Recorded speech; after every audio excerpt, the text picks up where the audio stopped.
The Golden State Warriors have established themselves as a powerhouse over the past decade, led by the dynamic trio of Stephen Curry, Klay Thompson, and Draymond Green.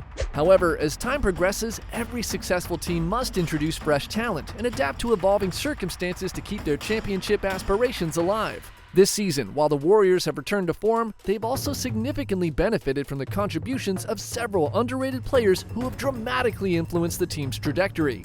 These individuals are not just filling gaps, they're elevating the Warriors to a championship-level squad, poised to compete fiercely in the NBA and pursue another title. While many NBA fans are very happy with the situation, it seems that the NBA has a problem with it. There's no other way to explain strange situations and calls against the Warriors. It all started last season. I won't comment on the disparity between the 43 free throws and our 16 in a Lakers game. GSW got only 3 free throws in 43 minutes. That's insane! In the 2023-24 season, the Golden State Warriors have been denied a fair opportunity. To add to the frustration, the NBA acknowledged that they missed a call on some plays that could have won the game for Golden State. This has been a recurring theme in the 2024 NBA season. The Warriors build a double-digit lead late in the third or deep into the fourth quarter, only for the opposing team to rally back from deficits of 15, 25, or even 30 points. A fierce battle unfolds in the final seconds, and unfortunately, the Warriors often find themselves on the losing end.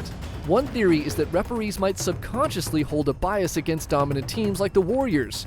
Teams that have enjoyed prolonged success might be held to a higher standard, with referees less likely to give them the benefit of the doubt on close calls. But if this theory were true, the Celtics and Lakers would face the same problems, and we all know that's not happening. Another theory is that the Warriors are known for their fast-paced, physical style of play. With players like Draymond Green, who's known for his intense and sometimes abrasive demeanor, referees might be more likely to call fouls against the Warriors. This perception can be aggravated by the Warriors' defensive tactics, which often involve aggressive play that can lead to more frequent whistles. But again, there are other problematic players in the league and teams who are playing hard indeed. Fast forward to this season, I have to mention the Memphis game.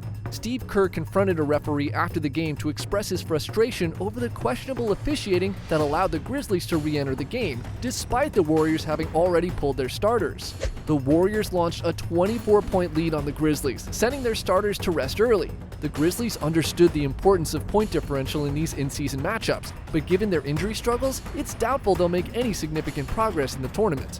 Although they were a tough team, they narrowed the gap and finished the game only 5 points behind. It was unfortunate that Melton wasn't in top form, as both he and Kyle Anderson could have delivered a stronger performance against their former team, especially considering the chaos that unfolded during the game.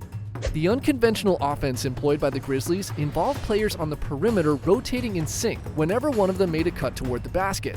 This aligns with my understanding, as it resembles a true positionless offense where any player can handle the ball and drive to the hoop.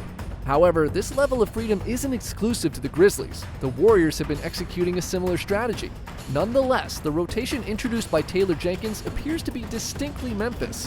While I won't comment on its effectiveness, the Warriors managed to handle the Grizzlies without significant trouble, except for some late-game complications.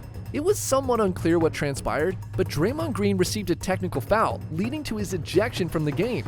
This incident visibly frustrated Steve Kerr, who also ended up with a technical foul. In my opinion, that was completely unwarranted.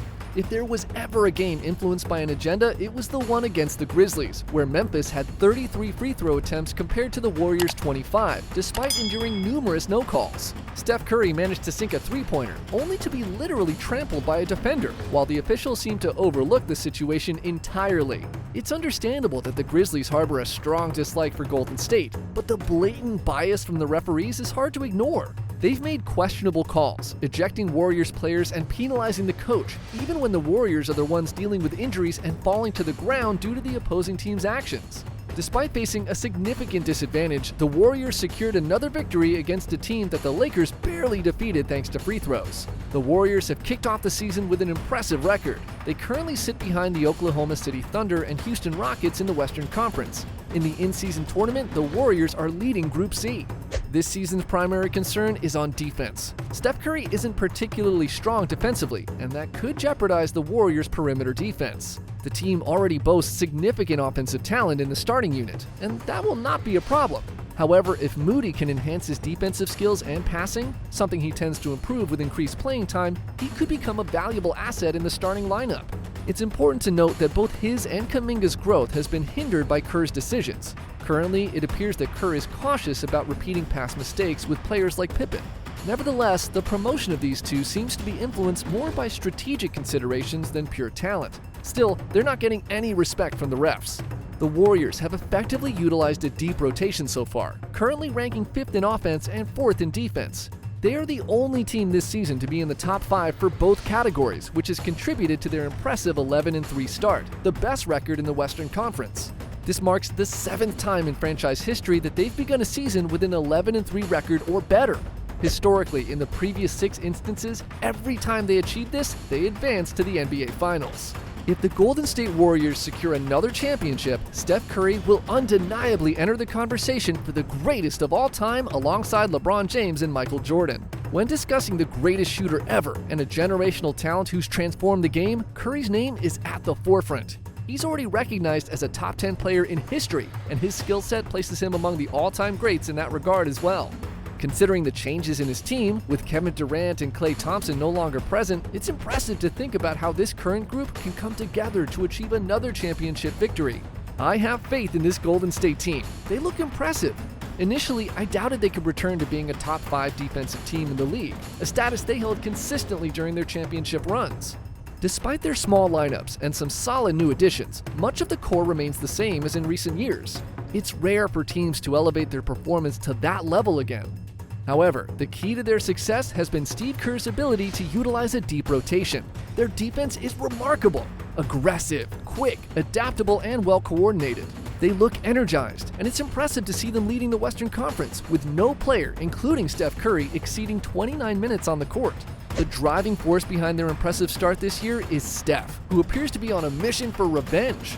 I noticed a determined look in his eyes during the games, indicating that he was fully focused. It seems he has a chip on his shoulder, especially with Klay Thompson's departure. We witnessed the intensity he brought to the game when they defeated Dallas a few weeks back. Their perimeter defense is top-notch, ranking 1st in guarding the three-point line. Draymond Green is stepping up, making it clear that he wants to remind everyone of his status among the elite defenders in the league. When discussing Steph Curry, it's clear that while his scoring may have decreased, his efficiency has improved, which is exactly what we want to observe. Although he isn't posting MVP caliber stats, like 30 points, 8 assists, and 8 rebounds, his team is currently leading the Western Conference. This achievement's particularly impressive given the strength of the competition, including teams like the Oklahoma City Thunder, Los Angeles Lakers, Denver Nuggets, and Phoenix Suns. The Warriors have been performing exceptionally well this season, and I believe they're capable of producing surprising results that align with the profile of a championship caliber team. The Warriors will unfortunately face ongoing problems for being a superior team. In the case of Golden State, this seems aimed at ensuring their dynasty ends, preventing Steph Curry from surpassing LeBron as the greatest player of the post-Michael Jordan era. Many fans are commenting calls against GSW, and for a reason. Share your thoughts on whether the Warriors receive fair treatment from referees, and if there's a path forward despite the officials' bias against Golden State.